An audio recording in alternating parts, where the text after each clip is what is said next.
Film सर्वनाश के बाद के यूरोप की पृष्ठभूमि पर आधारित है, जो एक प्रलयनकारी घटना से तबाह हो गया है, जिसने इसकी अधिकांश आबादी को नष्ट कर दिया है। एक भयावह ताकत जीवित बचे लोगों के साथ छेड़छाड़ करती है, उन्हें अपनी जान लेने के लिए मजबूर करती है, जिससे मानवता के मूल तत्व को खतरा होता है। एक परित्यक्त गोदाम में सेबेस्टियन और उसकी बेटी को शरण मिलती है। वे खाली हॉल के माध्यम से रोलर स्केटिंग करते हुए क्षण भर के लिए कठोर वास्तविकता से बच जाते हैं। हालांकि पास में एक अशुभ ध्वनि से उनकी खुशी अचानक बिखर जाती है।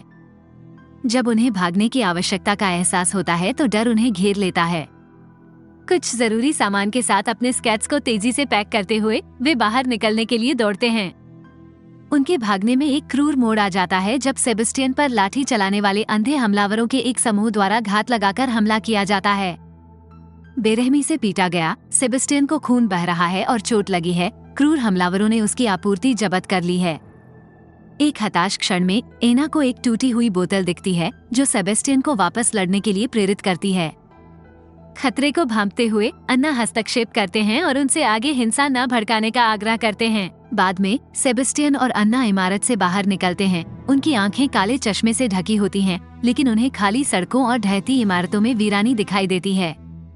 पिता और बेटी उजाड़ परिदृश्य को पार करते हुए अन्य बचे लोगों से मिलते हैं। सेबेस्टियन सतर्क लेकिन आशावान अन्ना को छिपे रहने का निर्देश देता है, क्योंकि वो समूह के पास पहुंचता है जो कठोर अक्षम्य दुनिया में उनके रैंक में शामिल होने की कोशिश कर रहा है, जो अब उनकी वास्तविकता को परिभाषित करता है। बचे लोगों की अनिश्चित दुनिया में संदेह मंडरा रहा है, क्योंकि सेबेस्टियन अपने संभावित खतरे से सावधान एक समूह के साथ शरण लेना चाहता है। बचे हुए लोग अपने डर से जूझते हुए सेबेस्टियन के इरादों और सुरक्षा पर सवाल उठाते हैं। उनका विश्वास हासिल करने के लिए पेशे से एक निर्माण इंजीनियर, सेबेस्टियन प्रकाश और गर्मी के लिए जनरेटर प्राप्त करने में अपने कौशल पर जोर देता है। उसके वादों से आश्वस्त होकर जीवित बचे लोग अनिच्छा से उसे अपने समूह में शामिल होने की अनुमति देते हैं, जिससे वो एक बस स्टेशन पर पहुंच जाता है, जहां सुरक्षा जीवित बचे अन्य साथी के साथ होती है। वहाँ सेबेस्टियन का सामना एक देखभाल करने वाली डॉक्टर लिलियाना से होता है, जो एक सांप्रदायिक रात्रिभोज के दौरान उसकी चोटों का इलाज करती है।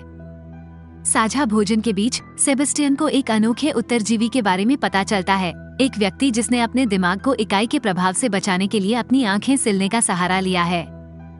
वह व्यक्ति इकाई के प्रभाव में किए गए अत्याचारों की रोंगटे खड़े कर देने वाली कहानियां साझा करता है। अधिक आश्चर्यजनक रूप से वो सीयर्स नामक एक गुट के बारे में एक रहस्य का खुलासा करता है, जो इकाई की शक्ति की अवहेलना करता है, लेकिन उनकी दयालुता की कमी उन्हें एक खतरनाक खतरा बनाती है। एक गुप्त मिशन से प्रेरित होकर सेबेस्टियन कार्यालय से चाबियां इकट्ठा करने का अवसर जब्त कर लेता है, जबकि अन्य सो रहे होते हैं। उन्हें इकाई की पकड़ से मुक्त करने के इरादे से उसकी हरकतें अनजाने में लिलियाना को परेशान करती हैं, जो हस्तक्षेप करने का प्रयास करती है। अपने पीछे का दरवाजा बंद करते हुए सेबेस्टियन इस बात पर जोर देता है कि वह सभी को आजाद करना चाहता है।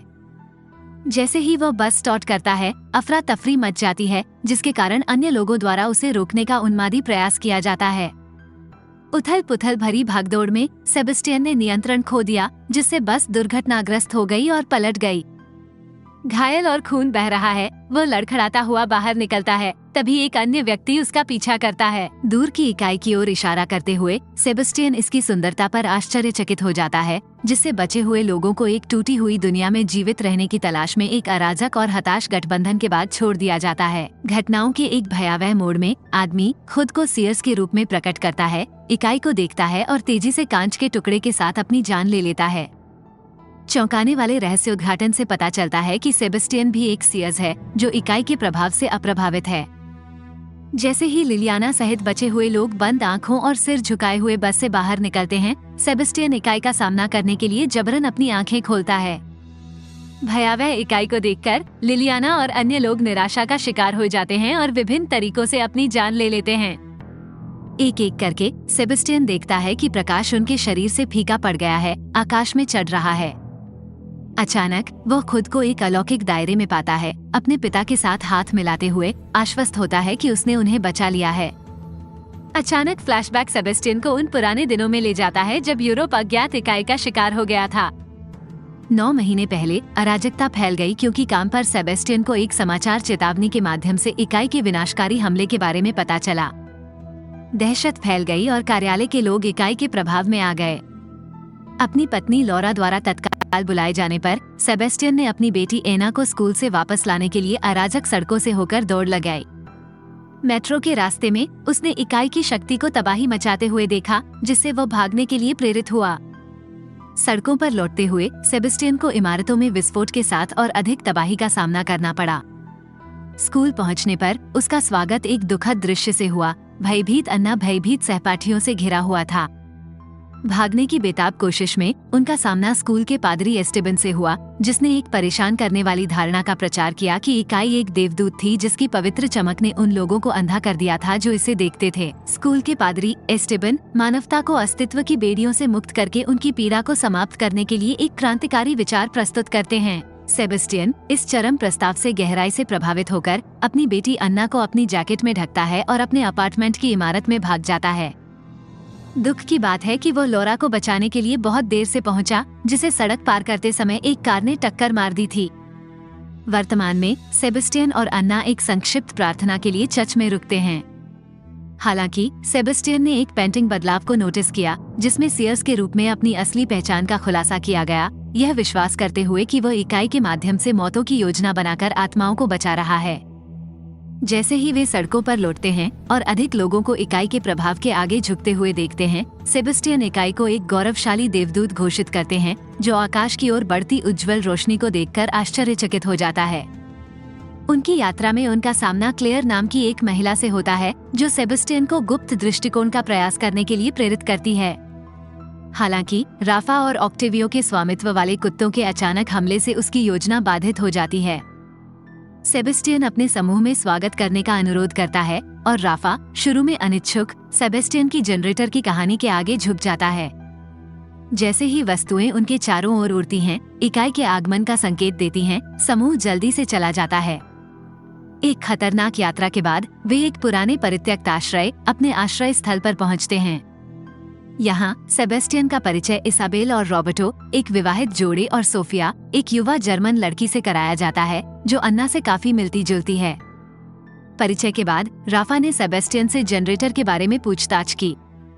धोखे के जाल में फंसकर सेबेस्टियन अकेले होने का नाटक करता है, लेकिन उसके पीछे अन्ना की उपस्थिति उसे दूसरों को लुभाने के लिए सोफिया का इस्तेमाल करने के लिए प्रेरित करती है। अचानक स्वीकारोक्ति में उसने जनरेटर के बारे में झूठ बोलने की बात स्वीकार की, जिससे राफा का गुस्सा भड़क गया और शारीरिक विवाद हुआ। सोफिया हस्तक्षेप करती है, हिंसा और रक्तपात के प्रति अपनी घृणा प्रकट करती है और इकाई के प्रभाव की शुरुआत से अपने स्वयं के दर्दनाक अनुभवों को साझा करती है। सोफिया ने यूरोपीय छुट्टियों के दौरान अपनी मां को खोने और एक प्रसारण को सुनने का खुलासा किया, जिसमें इकाई से सुरक्षित आश्रय के रूप में एक पहाड़ी महल का उल्लेख किया गया था। वह महल और उसकी ओर जाने वाली एक केबल कार का रेखाचित्र बनाती है। इसाबेल महल की पहचान माचुइक के रूप में करती है। समूह के भीतर परस्पर विरोधी विचारों के बावजूद वे एक मौका लेने का फैसला करते हैं और इसकी प्राचीन दीवारों के भीतर भोजन और आश्रय की उम्मीद करते हुए माचुइक की ओर जाते हैं। जाने से पहले बेस्टियन को बार बार एक दुस्वप्न आता है, जो उसके द्वारा सहे गए कष्टदायक अनुभवों को दोहराता है। समूह माचुइक के लिए रवाना होता है, केवल मानचित्र पर अपने स्थान की जांच करने के लिए थोड़ी देर रुकता है। जैसे ही वे बाहर निकलते हैं, सेबेस्टियन को 8 महीने पहले की उन्मत्त यात्रा याद करते हुए एक और याद आती है। एना के बुखार के लिए डॉक्टर की तलाश में सेबेस्टियन के प्रयासों को वस्तुओं को उछालकर विफल कर दिया जाता है, जिससे उसे खाली हाथ घर लौटने के लिए मजबूर होना पड़ता है। जैसे ही समूह को वर्तमान में रात बिताने के लिए जगह मिल जाती है, सेबेस्टियन एक परेशान करने वाली भावना से जूझता है कि अन्ना अभी भी उन्हें दूर से देख रहा है। रात के लबादे में जब बाकी लोग सो रहे होते हैं, सेबेस्टियन कुत्ते के पट्टे को नुकसान पहुंचाने का मौका पकड़ लेता है। अगली सुबह जैसे ही समूह सड़कों से गुजरता है, अचानक अपने खोए हुए प्रियजनों की आवाज की नकल करते हुए द एंटिटी उन पर घात लगाकर हमला कर देती है। भ्रम पैदा होता है और समूह अपना ध्यान खो देता है। कुत्ते का पट्टा टूट जाता है, जिससे कुत्ता आजाद हो जाता है। सोफिया अपनी माँ की आवाज सुनती है और उससे अपनी आँखों की पट्टी हटाने का आग्रह करती है।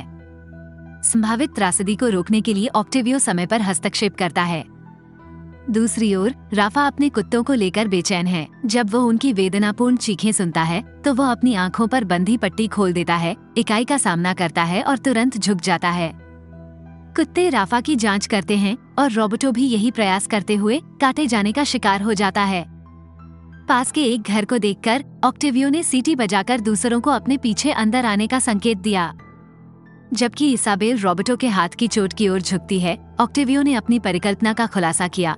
इकाई एक क्वांटम प्राणी है जो एक बदलते पदार्थ के भीतर विद्यमान है, जो मानवीय भावनाओं, विशेष रूप से भय और दुख को महसूस करने में सक्षम है।